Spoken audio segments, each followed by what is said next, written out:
Shalom semuanya, keluarga ilahi, shalom Rembang, shalom Hongkong, shalom Jakarta, Newcastle, dan yang lainnya. Ya puji Tuhan, hari ini kita mau belajar firman Tuhan sama-sama dan aku berharap kita semuanya sungguh-sungguh konsentrasi sama apa yang mau didengar malam hari ini karena ah, em, ini nggak gampang juga buat aku mau nyampein ini, masih bergumul sampai detik-detik terakhir, bener nggak ini yang perlu disampaikan, tapi konfirmasi demi konfirmasi jelas banget, dan akhirnya aku sampaikanlah malam hari ini ya. Jadi, kalau kita lihat dari MDPJ kemarin, awal bulan ini, Paniko itu di akhir pesan MDPJ dan juga di khotbah Paniko bulan November yang kita bisa saksikan di YouTube, di channel YouTube kita, Paniko itu di bagian akhirnya dia akan menyampaikan bahwa sebagai murid kita itu harus hidup seperti jemaat di Philadelphia, dari Wahyu pasal 3 ayat yang ke-7 dan sampai yang ke-11. Dikatakan jemaat Philadelphia itu jemaat yang setia, yang taat, yang nggak menyangkal Tuhan, yang tidak mau mengikuti cara dunia, juga menolak kecenderungan yang nggak baik dari jemaatnya. Mereka bertekun, mereka setia sama Tuhan Yesus dan kepada kebenaran Injil. Nah, lalu di situ disampaikan karena kesetiaannya orang-orang Philadelphia, maka Tuhan berjanji Tuhan berjanji bahwa Tuhan itu akan membuka pintu bagi mereka yang tidak dapat ditutup oleh seorang pun. Dan yang kedua, ini yang menjadi penekanan, Tuhan berjanji akan melepaskan mereka dari masa kesengsaraan. Nah, jadi ulang ya, Tuhan berbicara bahwa kita harus hidup sebagai murid seperti jemaat di Philadelphia. Jemaat Philadelphia itu dipuji sama Tuhan dan oleh karena kesetiaan mereka, keteguhan mereka, maka Tuhan berjanji segala pintu akan dibuka. Tahun depan dibilang orang keadaan menjadi lebih sulit. Tetapi kalau kita tetap setia, tetap teguh, berpegang kepada firman Tuhan seperti jemaat di Philadelphia, Tuhan berkata, setiap pintu yang tertutup itu Tuhan akan buka. Ya. Dan yang kedua, Tuhan berjanji akan melepaskan mereka, jemaat Philadelphia, dari masa kesengsaraan.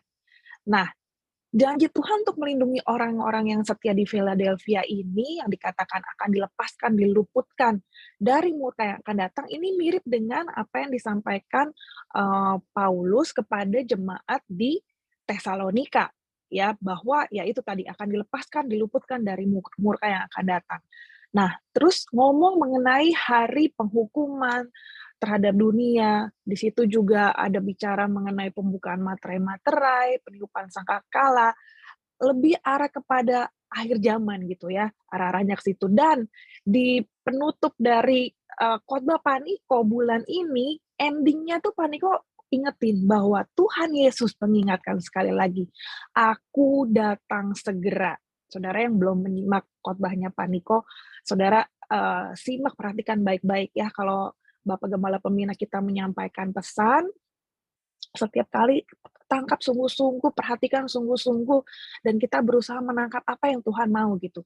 Nah, ini yang jadi underline, yang jadi garis bawahi sekali, di situ Paniko ingetin, Tuhan mengingatkan sekali lagi, Tuhan Yesus bilang, "Aku datang segera," Wahyu 3 ayat yang ke-11 bagian yang A.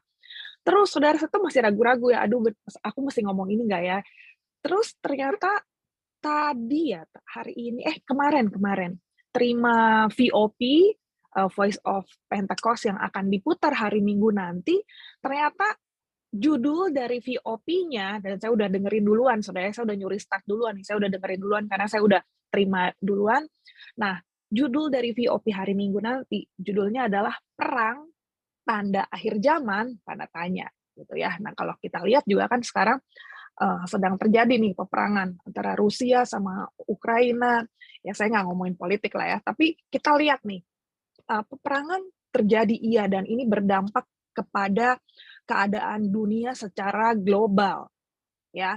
Nah, terus kemarin lagi di doa pengerja rayon 3 dapat lagi konfirmasi lagi memang harus ngomong tentang ini. Di Dopeng Rayon 3, nah ini saya mau bagi mungkin ada beberapa yang nggak semuanya ikut ya, karena doa pengerja memang khusus untuk pengerja, Saudara. Sedangkan di sini kita, saya percaya banyak jemaat Tuhan juga di sini dari 1 Tawari 12 ayat yang ke-32. Ini Ibu Christine, Gembala Rayon 3 ya, Ibu Gembalanya menyampaikan mengenai ayat ini. 1 Tawari 12 ayat yang ke-32. Dari Bani Isakar, orang-orang yang mempunyai pengertian tentang saat-saat yang baik sehingga mereka mengetahui apa yang harus diperbuat orang Israel, 200 orang kepala dengan segala saudara sesukunya yang di bawah perintah mereka. Ini konteks ayatnya lagi berbicara mengenai pasukan yang masuk di dalam timnya Daud nih, Saudara. Peralihan dari Saul ke Daud. Dan di situ ada disebut Bani Isakar, di mana ciri khasnya Bani Isakar ini adalah mereka itu adalah orang-orang yang punya hikmat, punya pengertian khusus tentang apa yang baik. Sehingga mereka tuh bisa tahu, ini orang Israel harus lakukan apa, harus lakukan apa. Ini tuh ciri khasnya Bani Isakar. Nah, dari ayat 1 Tawari 12 ayat 32 ini, di Alkitab Penuntun Hidup Berkelimpahan, di bawahnya tuh biasanya suka ada penjelasan dari ayatnya ya. Penjelasan dari ayat 1 Tawari 12 ayat 32. Ini saya kutip dari yang kemarin didapat di Dopeng. Boleh next slide. Dijelaskan seperti ini. Ini penjelasannya. Next. Ya, yang slide kedua. Oke. Alkitab berkali-kali menyatakan bagaimana umat Allah berulang kali buta terhadap apa yang sedang atau akan dilakukan olehnya. Israel secara keseluruhan buta dan tidak mengetahui ketika sudah genap waktunya, dan Allah mengutus anaknya menjadi Mesias mereka. Demikian pula, terlalu sering gereja tidak tahu atau tidak memahami kapan Allah sedang menggenapi aspek tertentu dari maksudnya. Ini saya ngomong pelan-pelan ya, Saudara ya, biar kita bisa nangkep. Ini berat soalnya lumayan. Jadi di Alkitab itu udah sering kejadian umat Tuhan itu nggak ngerti sama apa yang Tuhan lagi kerjain. Sedangkan si Bani Isakar ini tadi, dia tuh punya pengertian tentang saat-saat yang baik sehingga tahu bangsa Israel harus ngapain gitu. Dan kemampuan kita untuk mengerti tentang saat yang baik, tentang nangkep apa yang sedang Tuhan kerjakan itu penting, Saudara. Ya, coba kita next dulu. Next slide-nya. Orang-orang Isakar disebutkan secara khusus di dalam Alkitab karena di antara kedua belah suku Israel, merekalah yang memahami saat-saat yang baik dan mengetahui apa yang sedang dilaksanakan Allah ketika menetapkan Daud dan tahta sebagai orang yang diurapinya. Nah, sedangkan kejadian-kejadian sebelumnya banyak kali orang tuh nggak ngerti gitu. Nah, lanjut mungkin lebih jelas lagi berikutnya. Nah, ini ya, tangkap sungguh-sungguh. Memahami masa-masa dan musim-musim Allah adalah penting supaya bekerja sama dengan Allah dalam tindakan yang mempunyai maksud tertentu serta merangkul atau memelihara penglihatan yang diberi Allah pada masa-masa perubahan. Jadi, Saudara, di sini kita intinya adalah kita ini perlu memahami masa-masa dan musimnya Tuhan supaya kita ini bisa kerjasama dengan Tuhan. Ya, jadi hari ini kita belajar. Saya kasih tema hari ini, next slide-nya baru. Kita perlu memahami musim. Ya, kita perlu paham tentang keadaan zaman. Kita perlu ngerti apa yang sedang terjadi di dunia ini, supaya kita bisa ngerti ini Tuhan nih lagi bawa kita semua ini, arahnya nih lagi kemana nih, apalagi dengan zaman yang ngalamin perubahan begitu besar sekali dari tahun-tahun sebelumnya, gitu. Nah, Kita lihat dulu slide berikutnya, ayat firman Tuhan dari Matius 24 ayat 6 sampai dengan ayat yang ke-8. Kita tahu firman Tuhan tentang ini. Kita baca pelan-pelan ya. Kamu akan mendengar deru perang. Ini adalah tanda-tanda akhir zaman ya. Konteksnya di sini perikopnya tentang kedatangan Tuhan Yesus nih ya, tanda-tanda zaman. Kamu akan mendengar deru perang atau kabar-kabar tentang perang. Kita dengar ya tentang Rusia, tentang Ukraina. Namun berawas-awaslah, jangan kamu gelisah, sebab semuanya itu harus terjadi. Ya memang harus terjadi. Kita mau tengking-tengking perangnya supaya nggak terjadi, ya pasti harus terjadi. Karena memang sudah dari sononya memang harus terjadi. Tetapi itu belum kesudahannya. Sebab bangsa akan bangkit melawan bangsa dan kerajaan melawan kerajaan. Akan ada kelaparan dan gempa bumi di berbagai tempat. Kemarin-kemarin ini baru kejadian juga ya, gempa bumi ada lagi ya di Cianjur yang kita dengar. Jakarta juga berasa, di Bandung juga berasa, daerah-daerah situ berasa semua orang-orang. Akan tetapi semuanya itu barulah permulaan penderitaan menjelang zaman baru. Ya, jadi ini baru intro apa yang kita alami, apa yang kita lihat di dunia ini barulah permulaan penderitaan menjelang zaman baru. Nah, oke, slide-nya sampai di sini dulu. Sekarang aku mau jelasin ya.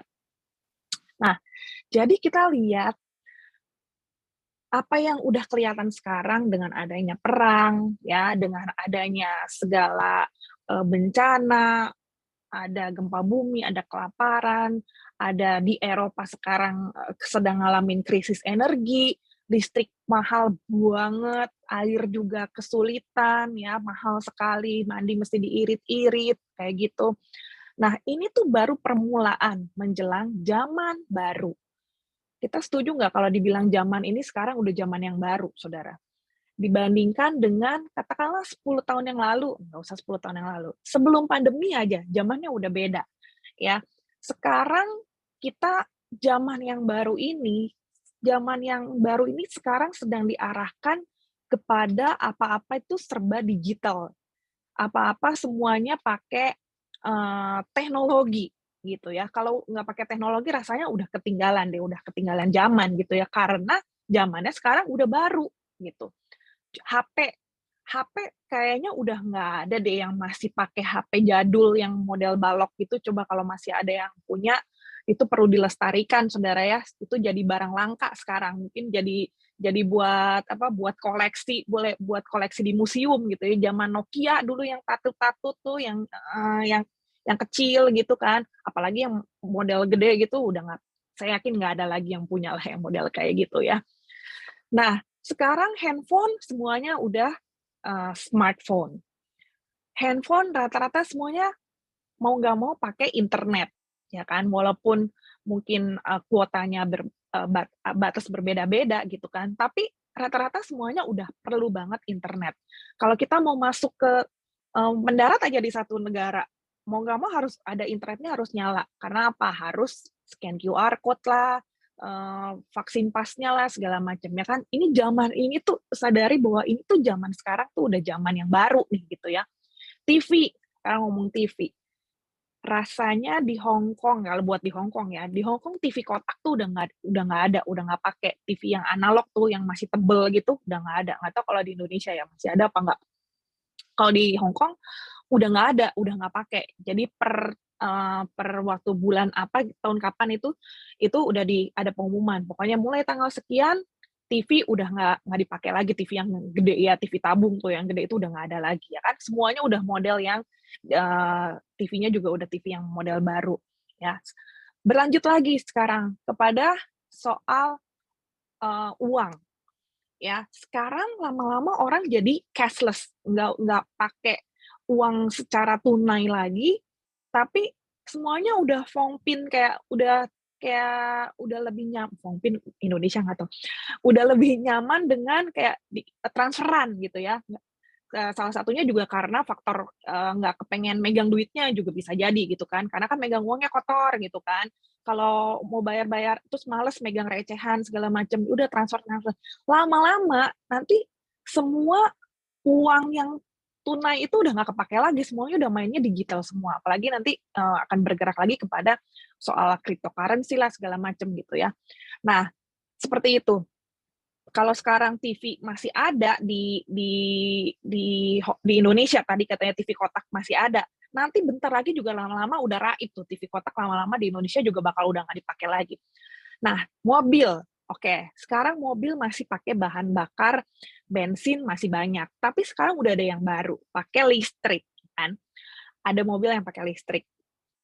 Nah, lama-lama arah-arahnya entar ke depan-depannya, jangan-jangan nanti mobil yang pakai bensin, yang pakai solar karena sekarang krisis energi, lama-lama energinya habis, semuanya nanti akan diarahin mobil jangan-jangan semua mobil listrik semua gitu. Nah, kalau semua yang mobil udah arahnya ke listrik semua, listrik itu mobil udah pakai itu namanya udah digital juga gitu. Mobil pun udah digital, udah ada yang digital. Mobil yang digital tuh emang keren banget gitu ya. Kita duduk dia bisa kayak di pesawat ini bisa auto auto dia bisa nyetir sendiri gitu. Apalagi kalau lagi di jalan tol gitu ya. Kalau kita nyetir kita yang nyetir tapi kita nyetirnya nggak bener nanti dia bisa kasih warning gitu. Kamu harus mendingan istirahat aja gitu ya.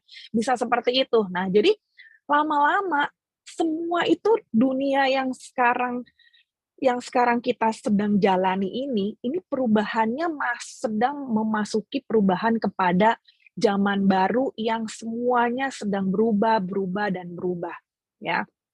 Nah, sekarang aku mau cerita lagi soal yang, ini realita bahwa ayo kenapa saya cerita ini, karena kita perlu untuk memahami masa-masa, memahami musim yang sedang terjadi sekarang, supaya kita lebih bisa mempersiapkan diri dan tahu apa yang menjadi bagian kita, gitu. Dan supaya kita lebih serius lagi, lebih sungguh-sungguh lagi sama Tuhan, karena nggak ada waktu lagi buat main-main, ya.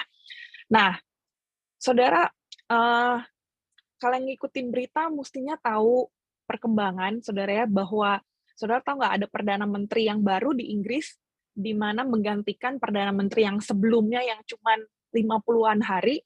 Eee, ada kan sebenarnya ada perdana menteri Inggris yang baru, ada yang cewek gitu ya, tapi cuman sebentar banget, cuman sekitar 50 hari, terus dia resign, dan penggantinya itu namanya Rishi Sunak, orang India ya sepertinya.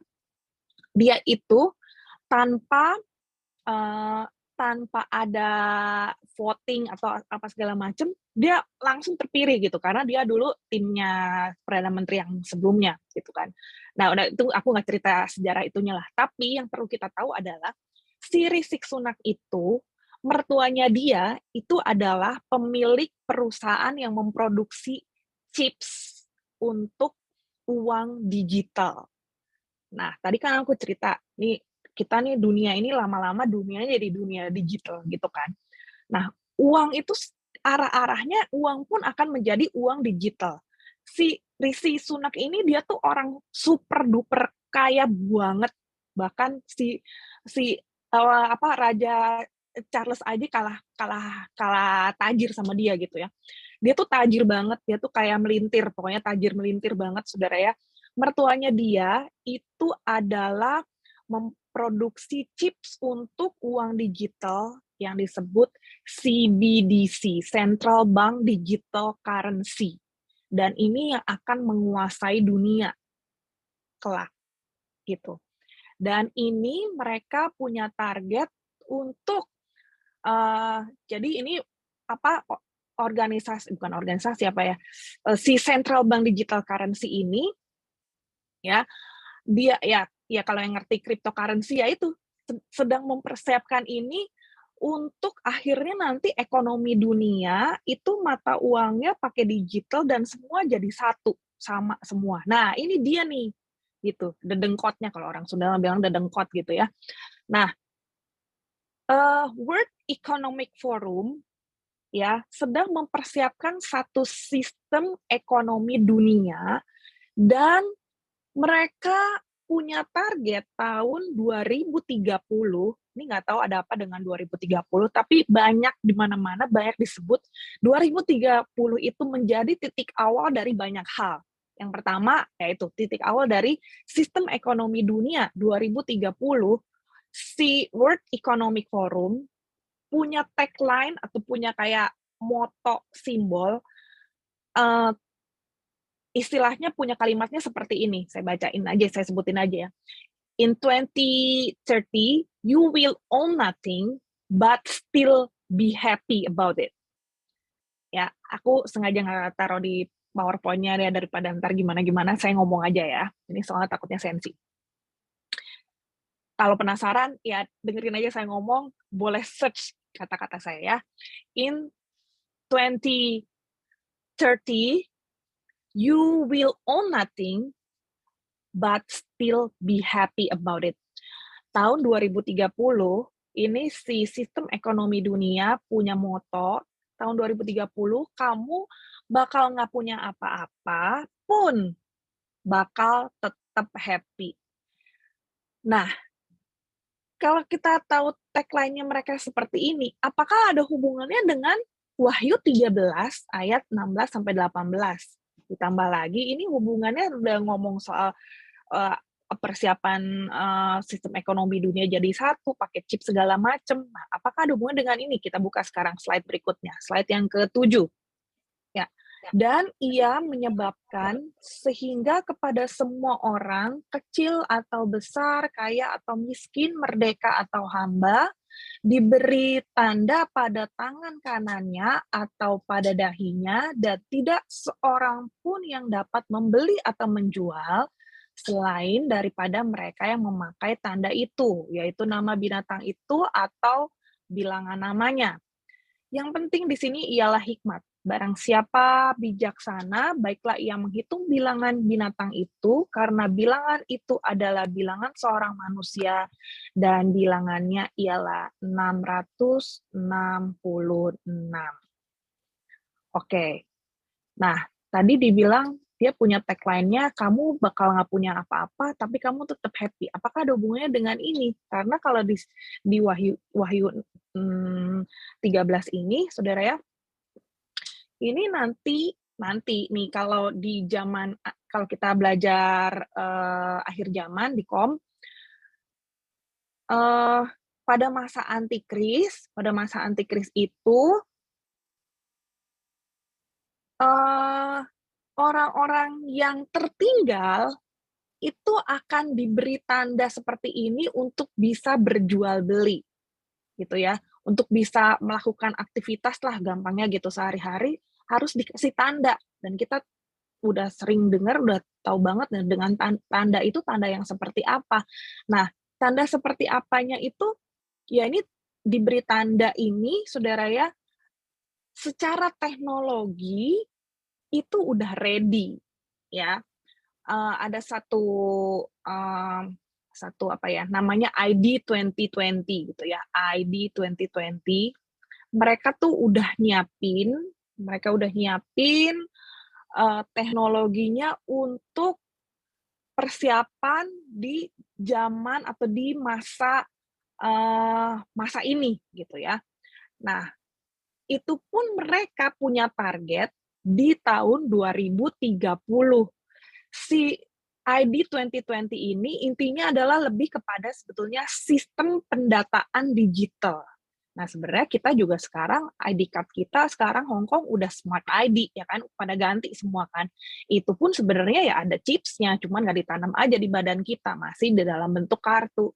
Ini nanti orang mikirnya lama-lama ke depan, nggak fongkin nih, kurang nyaman nih kalau ditaruh di kartu atau taruh di HP. Paling gampang sekarang tempel aja di badan biar nggak bisa hilang, seperti itu kan. Nah, itu nantinya akan kepada arah ke situ.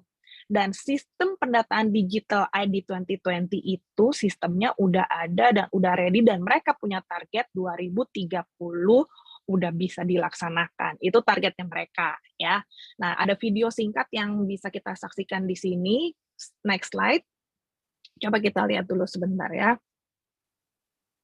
Ini cuplikan dikit aja. Ya, next berikutnya. 7, 8 ya. ID 2020 is a public-private consortium in service of the United Nations 2030 Sustainable Development Goal of providing legal identity for all people, including the world's most vulnerable populations. ID 2020 has published a 10-point mission statement, which includes, we believe that individuals must have control over their own digital identities, including how personal data is collected, used, and shared. Ya, di stop dulu di sini. ID 2020 is a public... Bukan diulang. Nah, diberhentiin di yang tengah-tengah tadi. Ya. Dikit lagi. Ya, jadi ini aku cuman comot sedikit aja.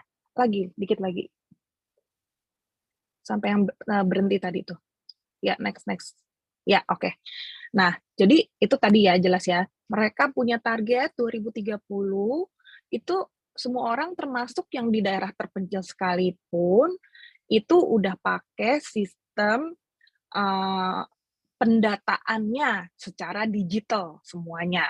Gitu ya, dia ngomongnya itu seperti itu. Nah, terus ini ada satu teknologi lagi di mana cara untuk melakukan penandaan di tubuh manusia yang ini prakteknya tesnya dilakukan nanti habis ini kita akan lihat di tikus tinggal langsung di manusia. Tapi kalau saudara mau belajar lebih lagi, mau lihat cari lebih banyak lagi, ke manusia pun udah pernah ada percobaannya. Tapi yang saya tunjukin di sini adalah yang kepada tikus.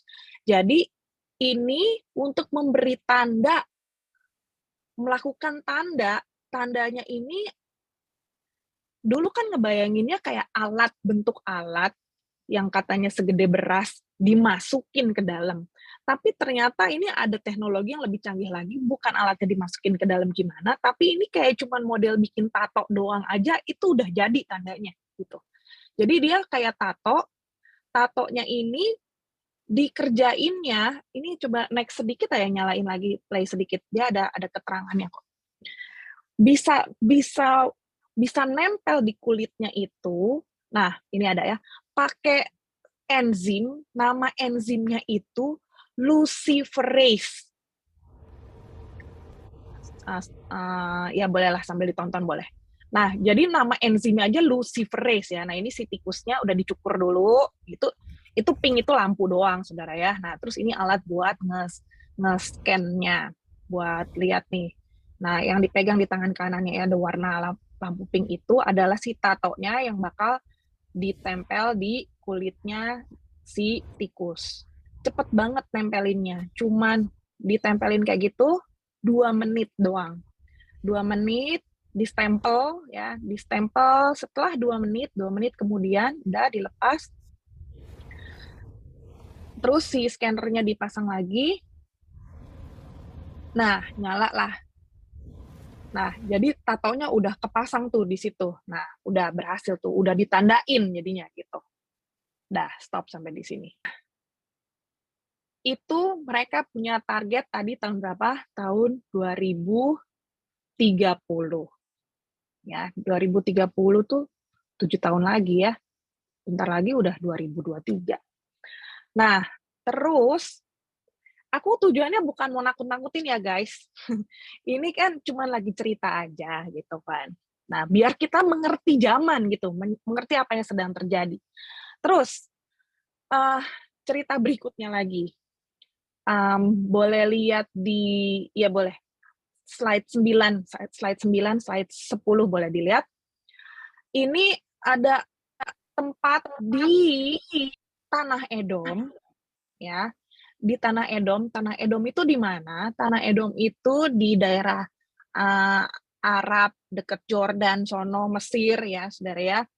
Nah, ini daerah ini namanya daerah Neom. Di daerah Neom ini sudah dimulai pembangunan. Jadi mereka ini, orang Arab nih luar biasa ya, ngebangun di daerah padang pasir, mereka ngebangun kota masa depan gitu ya, kota masa depan yang super canggih, yang serba canggih. Mereka ngebangun kota baru di gambar yang ya Lili juga ya udah tahu ya. Ya, itu ini semua informasi ini aku dapat dari Pak Daniel Panji ya. Itu sangat informatif sekali, itu sangat up to date banget ya beliau. Nah, ini garis merah itu adalah kota baru atau smart city yang sedang dibangun, sudah dimulai pembangunannya dari tahun 2017. Jadi si garis merah itu adalah kota baru yang bentuknya cuman kayak satu garis gitu. Nah, makanya disebutnya the line, satu garis. Satu garis the line ini panjangnya 170 kilometer. Saya tuh penasaran kalau sama angka. 170 kilometer tuh segede apa sih, sepanjang apa? Saya cari nih di Google Map. Ternyata 170 kilometer tuh dari Jakarta sampai Garut.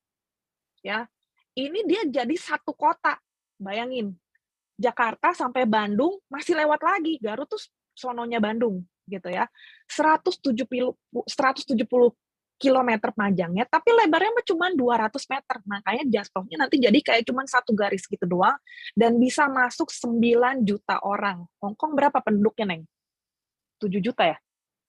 Satu Hongkong cuma 7 juta. Ini lebih gede, muatnya lebih gede lagi, bisa 9 juta. Karena dia panjang, tipis, tapi berlapis-lapis gitu ya. Nah, ini mereka mempersiapkan kota ini, kota yang super canggih, serba digital, tanpa mobil, tanpa emisi karbon, nggak ada polusi, semuanya pakai robot, full teknologi, dan bayangin kalau keadaan seperti itu, kira-kira bisa nggak tanpa chip, saudara? Dan mereka punya target, next slide, kota ini akan selesai tahun 2030 juga. Next. Nah, kira-kira kayak gini. Belum. Bukan ini. Ya, 2030. Coba dipelototin gambarnya kira-kira kotanya kayak gitu. Tipis gitu ya. Satu garis, set, gitu. Ya, nanti kalau yang tertarik lebih lagi, tadi nanti saya kirim ya ke grup, boleh kalau ada yang mau itunya. Lebih detailnya, ada videonya juga ntar kira-kira kayak apa. Nah, aku cerita sekilas aja. 2030. Kenapa sih kok 2030 lagi juga? Nah, sekarang next slide ya coba. Ini dunia punya target seperti itu. Ternyata gereja pun juga kita tahu ya dari WPA kemarin, dari World Prayer Assembly, gereja-gereja Tuhan punya target penyelesaian amanat agung itu selesai tahun 2030 ya. Jutaan, miliaran jiwa diselamatkan di tahun penuaian jiwa bersama. Ini semua tuh selaras, bukan cuma gereja kita, Pak Niko, yang punya target, punya cita-cita istilahnya gitu ya, yang punya visi, yang punya Pentakosta ketiga akan menyelesaikan amanat agung, dan akhirnya Tuhan Yesus datang kembali. Bukan hanya gereja kita, tapi ini gereja-gereja dunia semuanya sedang bergerak untuk menyelesaikan amanat agung dan punya target tahun 2030. Next. Dan juga ada yang juga 2033 ya, contoh lah ya. Kenapa tahun itu? Karena adalah peringatan dari 2000 tahun gereja Tuhan ya. Next lagi. Ya, terus nah ini kalau dilihat itu tadi bukan cuma satu organisasi, tapi ada beberapa, banyak gitu ya. Banyak yang memang punya targetnya 2030 seperti itu. Ya, terus ada apa lagi? Ya, semuanya punya target menyelesaikan amanat agung. Oke, sekarang satu lagi saya mau ceritain. Ini waktunya udah mepet ya. Satu lagi. Next. Video kayaknya. Oke. Sebelum videonya diputar, aku ceritain dulu.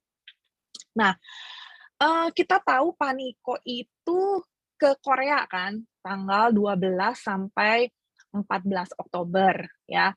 Pak Niko ke Korea untuk Pentecostal World Conference. Nah, ternyata beberapa hari sebelumnya, jadi itu karena ada acara Pentecostal World Conference, banyak hamba-hamba Tuhan seluruh dunia pada datang kan ke situ. Dikatakan 20.000 orang kalau nggak salah yang acaranya Pak Niko itu kan. Kita lihat cuplikannya waktu di MDPJ. Secomot sekilas gitu ya. Itu banyak banget orang-orang yang datang. Nah, ternyata tanggal 7 dan tanggal 8 Oktobernya, hambanya Pak Daniel Panji yang menginikan WPA ya, leader-nya WPA nih ya, World Prayer Assembly yang kita pernah ikut juga waktu dulu di SICC dulu beberapa tahun yang lalu, teman-teman dari Hong Kong ada yang ikut juga.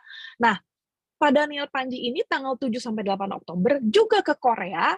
Nah, dia lebih bukan di yang acara gede itunya yang dia sorotin, tapi tanggal 7 sampai 8 Oktober ini acaranya khusus anak-anak muda, generasi Yeremianya Korea nih, Saudara. Selama ini kan kita dengar Korea kayak kayak miring-miring gitu kan ceritanya ya, ngomongin K-pop lah, ngomongin drakor lah gitu ya. Kayaknya jarang denger tentang gerejanya tuh dulu iya, tapi sekarang kayak apa nih gereja di Korea? Ternyata generasi Yeremia yang namanya Pentakosta ketiga membangkitkan generasi Yeremia itu bukan cuma hanya di Indonesia, tapi ternyata di Korea pun mereka dahsyat anak-anak mudanya, Saudara. Jadi mereka tuh dari tanggal 7 sampai 8 Oktober ini, mereka bikin acara dari jam 9 malam sampai jam 7 pagi. Mereka pujian penyembahan, mereka doa. Dan kita akan lihat cuplikannya, 2 menit saja video ini. Coba kita play dulu.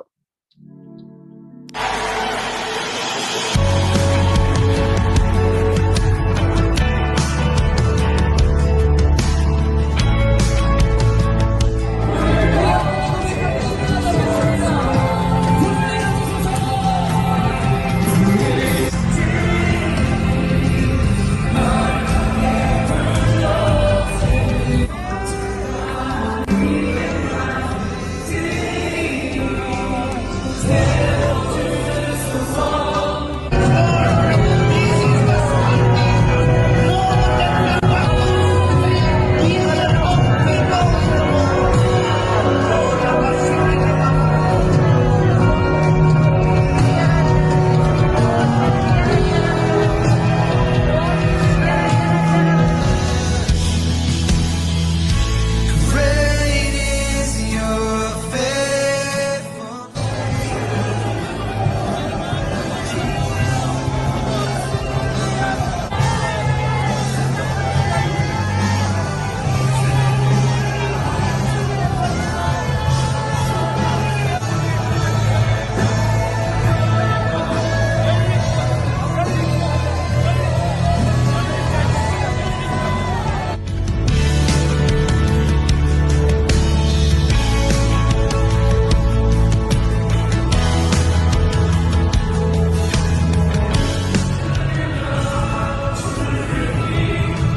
I will not fear.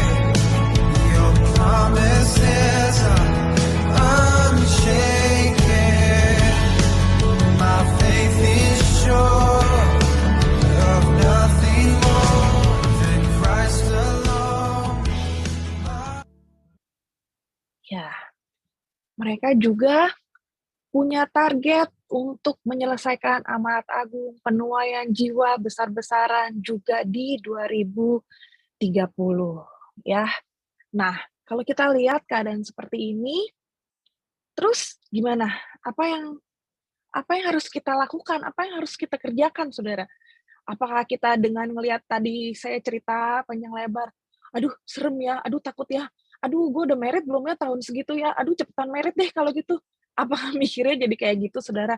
Tapi ayo dengan kita melihat keadaan zaman, kita lihat jangan cuman, sibuk urusan diri pribadi sendiri, tapi coba kita lihat apa yang hari-hari ini sedang Tuhan kerjakan untuk, generasi ini, untuk musim ini, apa yang sedang Tuhan lakukan dan apa yang harus menjadi bagian kita. Yang jadi bagian kita, ayo kita makin giat lagi buat Tuhan. Slide yang terakhir, slide yang ke-17.